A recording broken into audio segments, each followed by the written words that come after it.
Ils sont tous contaminés. Ces anciens ouvriers du chantier naval de La Ciotat ont été exposés à l'amiante. Durant des années, ils ont respiré une poussière mortelle susceptible de provoquer un cancer du poumon. Sur les 4000 salariés des ex-chantiers navals, 1000 sont tombés malades, 300 sont décédés. Sur le port, une stèle leur a été dédiée. Les autres vivent dans l'angoisse.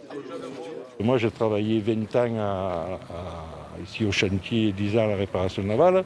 J'ai vu tellement partir de mes collègues par rapport à cette maladie que j'ai cette inquiétude de dire est-ce que bientôt ça va être mon tour, quoi.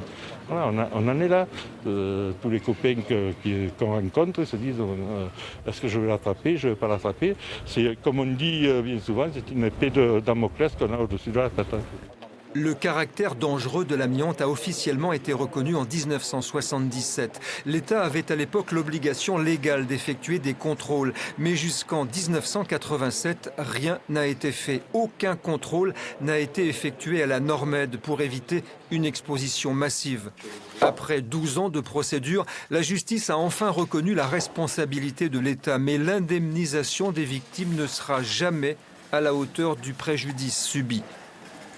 La Cour administrative d'appel de Marseille a estimé que l'indemnisation devait être accordée à hauteur de 12 000 € sur la totalité de la période, un tiers à la charge de l'État, donc à hauteur de 4 000 €, et le reste à la charge de l'entreprise, malheureusement qui n'existe plus aujourd'hui et qui donc ne pourra jamais honorer sa dette.